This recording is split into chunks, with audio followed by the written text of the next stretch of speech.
안녕하세요. 법으로 보는 세상의 이혜성입니다. 법무법인 프라임의 이문호 변호사입니다. 오늘은 부장검사 출신 변호사님을 모시고 이제 검찰이 조국 법무부 장관 후보자에 대한 압수수색을 한 거에 대해 이야기를 해볼 건데, 후보자에 대한 인사청문회가 9월 2일, 3일에 걸쳐서 열리기로 합의가 됐고, 근데 그 와중에 검찰이 압수수색을 시작하면서 여당과 검찰이 충돌하는 모양새를 좀 보이고 있는 것 같거든요. 장관 이 후보자에 대한 인사청문회를 앞두고 검찰이 강제 수사를 한다. 이건 상당히 이례적인 일이라고 할 수 있죠. 문재인 대통령이 최측근이라고 할 수 있는 그 조국 후보자에 대한 검찰의 강제 수사와 여기에 대한 정부 여당의 반발로 전국이 상당히 요동치고 있다고 볼 수 있습니다. 사실 조 후보자에 대해서는 이미 한 10여 건의 고발이 이루어져서 어차피 피의자로 조사는 받아야 되는 상황이었잖아요. 근데 압수수색을 하고 안 하고가 어떤 차이가 있나요? 이제 법원의 영장을 받아서 하는 수사를 이제 강제 수사라고 합니다. 그러니까 압수수색 영장, 체포장, 구속영장 이런 걸 받아서 하는 수사가 강제 수사에 해당되죠. 강제 수사를 한다는 것은 검찰이 어느 정도 범죄 혐의를 포착했다는 것을 의미하는 거거든요. 그러니까 전면적인 강제 수사, 압수수색을 하고 나서 아무런 혐의가 없다고 나중에 결론을 내린다면 검찰에 굉장히 부담이 되잖아요. 그래서 단순히 고소 고발 사건을 조사하는 거하고 강제 수사에 착수해서 조사를 하는 거하고는 차원이 다르다고 봐야 되겠죠. 그런 부분들에 대해서 오늘 좀 자세히 알려주시면 감사할 것 같습니다.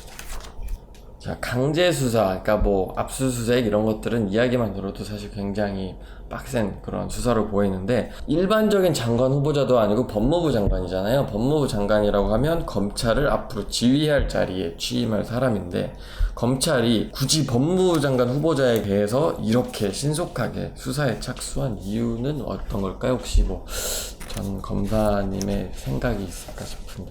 검찰은 이제 조 후보자에게 제기된 의혹이 단순한 이제 의혹 차원을 넘어서서 이게 이제 수사해야 될 대상으로 이제 파악을 한 것으로 보이는데, 어차피 수사를 해야 될 상황이라면은 법무부 장관으로 취임하기 전에 하는 것이 검찰로서는 덜 부담스럽다고 판단했지 않았을까, 그렇게 판단을 하고 있습니다.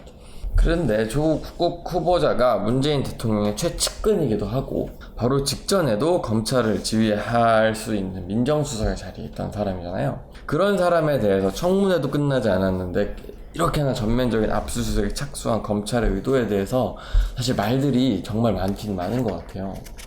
검찰 개혁에 이제 반대하기 위해서 뭐 이렇게 강제 수사에 착수했다, 이렇게 보는 건 좀 너무 지나치게 단순하게 보는 것 같고요. 이제 의혹이 너무 많은 사람이, 그래서 국민의 지탄을 받고 있는 사람이 장관으로 와서 그 장관의 지위를 받아야 된다고 생각하는 내부에, 검찰 내부에 또 반발이 있을 거 아니에요. 그런 반발도 있을 거고, 또 검찰이 지난 정권의 비리뿐만 아니라 현 정권의 비리도 수사할 수 있다, 이런 거를 보여준다면 이제 국민의 지지를 받을 수 있을 거 아니에요. 이런 이제 여러 가지 요인들이 복합적으로 작용했다고 봐야 되지 않나 생각합니다. 또 이제 검찰총장하고 그 수사에 참여하고 있는 또 검찰 수사팀하고의 또 생각도 약간 다를 수가 있다고 생각합니다. 어쨌든 좀 복합적이지만 검찰과 윤 총장이 각자 나름대로 의도와 뜻을 가지고 움직이는 거라고 말하시는 건가요? 여러 가지를 고려했을 것이라는 거고, 이거는 뭐 저의 어디까지나 개인적인 생각이고 추측이니까 그 정도로 알아두시면 좋겠습니다. 자, 그러면은 이제 하나씩 궁금한 것들을 좀 여쭤볼 텐데, 검찰의 압수수색을 청와대가 과연 알았을까요? 청와대가 이틀 전에 알았다는 이야기도 있는데, 검찰이 청와대와 사전에 협의하지는 않은 것 같아요. 이제 만약에 알려줬다는 것이 사실이라면은 일방적인 통보 수준이 아니었을까, 그렇게 생각을 합니다. 어쨌든 이제 검찰의 압수수색이 여당 그리고 뭐 청와대, 조국 후보자 모두에게 타격을 주는 건 맞잖아요. 엄청난 타격을 줬다고 봐야 되겠죠. 청문회에서 이제 의혹을 적당하게 해명하고, 그 다음에 여론을 움직여서 임명을 강행하겠다, 이게 이제 청와대와 민주당의 계획이었을 거 아니에요. 그런데 검찰의 강제 수사로 이제 돌발적인 악재가 생긴 거죠. 그 이제 커다란 장애가 생긴 거 아니에요. 그러니까 청와대 정무수석과 민주당이 이제 격한 반응을 보이고 있고요. 근데 사실 윤 총장이 청와대에서 임명을 한 사람이고 되게 믿었던 사람이잖아요. 그런 입장에서는 좀 배신당했다고 생각을 할 수도 있지 않을까요? 이제 그렇게 되면은 정부 여당과 윤 총장 그리고 검찰 사이에 좀 사이가 어떻게 움직일까요? 이제 청와대와 민주당은 야당이 반대하는데도 불구하고 또 검찰 내부의 그 기수가 엄청나게 파괴가 됐잖아요. 그것도 불구하고 윤석열을 이제 검찰총장으로 임명을 했단 말이에요. 그만큼 기대가 컸었던 거죠. 그 기대가 컸었던 만큼 또 아마 실망도 컸을 거예요. 그래서 이제 앞으로 청와대와 민주당은 이제 비난의 강도를 상당히 높여가면서 아마 윤석열 총장과 검찰을 압박을 할 것으로 보여요. 그렇지만 이제 검찰 입장에서도 칼을 뽑은 이상은 이게 이제 그냥 물러설 수는 없잖아요. 국민이 기대하는 수사 결과를 못 내놓으면 이제 검찰이 설 땅이 없어진단 말이죠. 국민, 야당, 여당은 물론이고 이렇게 정부로부터 공격받는 상황에 처하기 때문에 이제 검찰도 여기에서 자기가 승부를 걸어야 되는 상황이에요. 그래서 검찰과 정부 여당이 이제 정면으로 맞부딪히는 상황이 된 거죠. 근데 뭐 이런 상황에서 검찰이 강제 수사를 하고 있다고 해도 조 후보자가 법무부 장관을 실제로 취임하게 되면은 계속 수사를 빡세게 하기 좀 어렵지 않을까요? 통상 이제 압수수색을 하면 자료를 가져와서 정리를 해야 되잖아요. 정리를 한 다음에 참고인을 누구를 부를 것인지 정해서 며칠 정도 시간이 이제 필요한데 이번에 보니까 뭐 한 이틀 만에 바로 참고인 조사가 들어갔어요. 굉장히 신속하게 들어간 겁니다. 통상 수사에 비춰봤을 때. 이거는 이제 결국은 검찰이 수사를 신속하게 진행하고자 하는 의도가 분명히 드러나 있단 말이죠. 그러니까 청와대는 추석 전에 조국 후보자를 법무부 장관을 임명하려고 하고 있어요. 그거는 뭐 다 예상하고 있잖아요. 그렇다면 검찰로서는 추석 전에 뭐 추석 이후라도 가급적인 빠른 시일 안에 뭔가 구체적인 범죄 혐의를 갖고 싶을 거예요. 그래서 이 검찰도 이제 수사를 빨리 신속하게 진행시키고 있는 것으로 보입니다. 그 조 후보자의 지금 제기된 의혹들은 일단 어떤 게 있을까요? 크게 뭐 세 가지죠. 입시와 장학금, 딸의 입시와 장학금 관련이 있고, 그 다음에 이거와 관련해서 이제 부산의료원장 임명에 관한 의혹도 있고요. 그리고 이제 둘째가 사모펀드 관련 의혹이 있고, 세 번째는 웅동학원, 집안에서 운영하는 웅동학원 관련 의혹이 있죠. 이게 크게 세 가지로 볼 수가 있습니다. 그래서 뭐 이게 사실 수사라는 게 쉽지가 않잖아요. 각각의 의혹마다 이렇게 다 해야 되는데 추석 전에 이런 구체적인 결과가 나올 수가 있을까요? 그래서 이제 검찰로서는 우선 쉽게 확인할 수 있는 범죄 혐의를 잡는 데 아마 주력할 것으로 보입니다. 자, 의혹들을 간단히 살펴볼 건데 첫 번째가 국민들이 가장 분노한 입시와 장학금 관련인데 이것과 관련해서는 어떻게 어떤 범죄 사실을 확인할 수 있을까요? 이제 검찰은 먼저 논문의 저자, 그러니까 공주대, 단국대의 논문이 있잖아요. 딸이 저자로 등록된 것. 논문의 저자로 등록된 것이 제대로 된 건지 아마 확인을 할 겁니다. 이것이 이제 제대로 되지 않은 것으로 밝혀지면은 이걸 근거로 해서 고려대와 부산대 의전원의 의학전문대학원에 입학한 것이 이제 문제가 되겠죠. 요거는 이제 만약에 부정입학으로 밝혀지면은 업무방해죄가 될 수가 있습니다. 부산 의료원장 같은 경우에는 부산시장이 임명을 하는 자리란 말이에요. 근데 조 후보자 딸의 지도교수가 부산 의료원장에 임명된 것과 관련해서 조 후보자가 무슨 문제가 될 수 있는 것도 있을까요? 이제 조 후보자가 민정수석이라는 자리에 있었으니까 조 후보자가 예를 들어서 부산시장에게 부탁을 해서 부산 의료원장에 임명되게 했다. 그렇게 되면은 이제 알선수재죄가 문제가 될 수가 있어요. 왜냐하면 이 장학금 수혜를 받았잖아요. 그럼 그 장학금이 뇌물이 될 수도 있다는 거죠. 두 번째는 이제 사모펀드란 말이에요. 이게 제일 복잡하고 저는 이해하기 어려웠는데 설명해 주시면 좋을 것 같아요. 그러니까 민정수석은 뭐 감사원, 국정원, 검찰, 경찰 이런 거 전부 다 지휘하잖아요. 그러면 거기에서 올라오는 이제 각종 정보들이 민정수석한테 지배하게 되는 것이죠. 그래서 각별히 조심을 해야 돼요, 민정수석은. 그런데 민정수석이 사모펀드에 가입했다. 이거는 위법 여부를 떠나서 있을 수 없는 일이에요. 조 후보자는 그 민정수석이 어떤 자리인지 몰랐던 사람 같아요. 대단히 부적절한 처신입니다. 이제 사모펀드를 만약에 가족들이 투자를 하고 운영을 했다라고 하면 사실 실제로 금지되어 있는 주식 투자를 했다고 봐야 되지 않을까요? 그렇죠. 이제 사모펀드라는 거는 블라인드 투자이기 때문에 뭐 허용된다. 공직자라도 이런 취지 아니었어요? 그런데 이것이 가족이 투자하고 가족이 직접 운영에까지도 관여했다면은 이거는 주식을 직접 투자한 거하고 다를 게 없잖아요. 근데 사실 이 부분에 대해서는 수사가 시작이 되기도 전에 이미 관계자 핵심 인물이 해외로 도주를 한 걸로 알고 있는데 이런 문제가 되지 않을까요?